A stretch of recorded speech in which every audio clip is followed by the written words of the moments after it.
Bismillahirrahmanirrahim. Assalamualaikum warahmatullahi wabarakatuh. Halo anak-anak, bagaimana kabarnya? Mudah-mudahan kalian semua dalam keadaan yang sehat dan baik. Alhamdulillahirrabbilalamin, hari ini kita berjumpa kembali dalam pembelajaran online untuk mata pelajaran IPA. Kali ini kita akan belajar di tema 8 dengan kompetensi dasar 3.4, yaitu menghubungkan gaya dengan gerak pada peristiwa di lingkungan sekitar. Nah, pada kali ini kita akan belajar tentang pengaruh gaya terhadap benda. Anak-anak, Pak Res punya tips untuk memahami dan menghafalkan. Bagaimana tipsnya? Simak ya. Oke. 5 pengaruh gaya terhadap benda. Kode tangannya 5 pengaruh gaya terhadap benda. Yang pertama adalah gaya dapat menyebabkan benda diam menjadi bergerak. Gitu. Contohnya apa?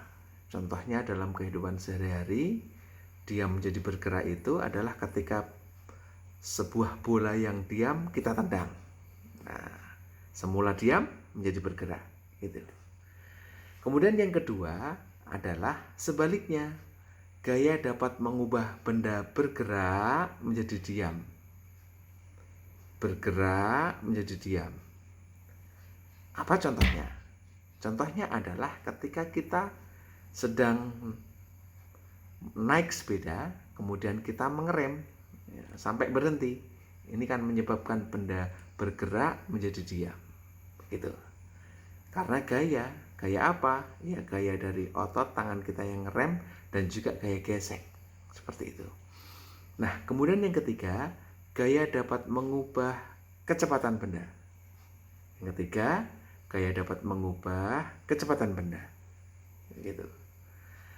Nah, contoh dari gaya dapat mengubah kecepatan benda adalah ya ketika kita sedang bersepeda, misalkan santai seperti ini, kemudian kita menambah gayanya, maka kecepatan sepeda itu juga akan berubah.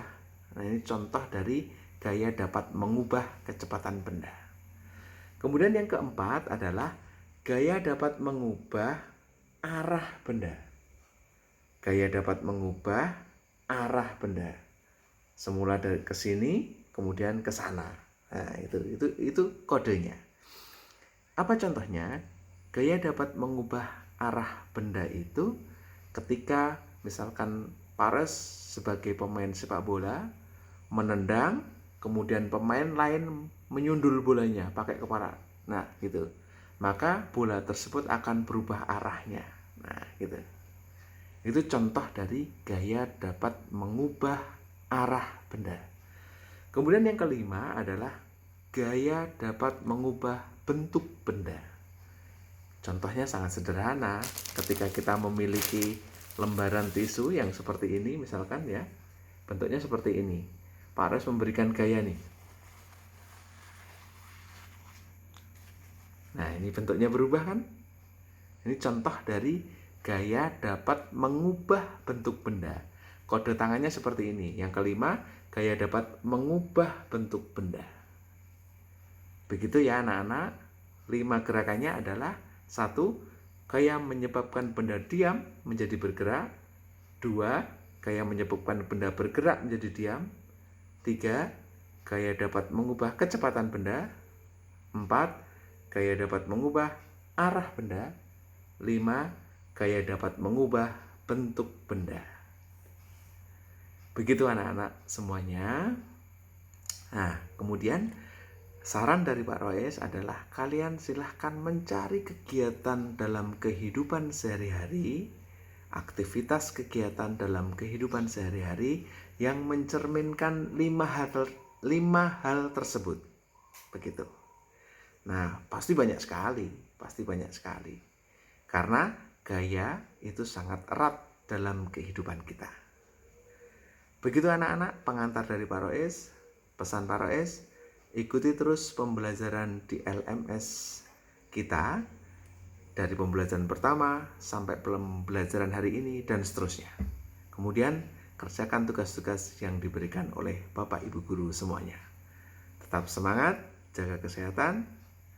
Jangan lupa untuk sholat 5 waktu tepat pada waktunya dan juga mengerjakan sholat duha serta membantu kegiatan orang tua, ayah, dan bunda di rumah. Terima kasih.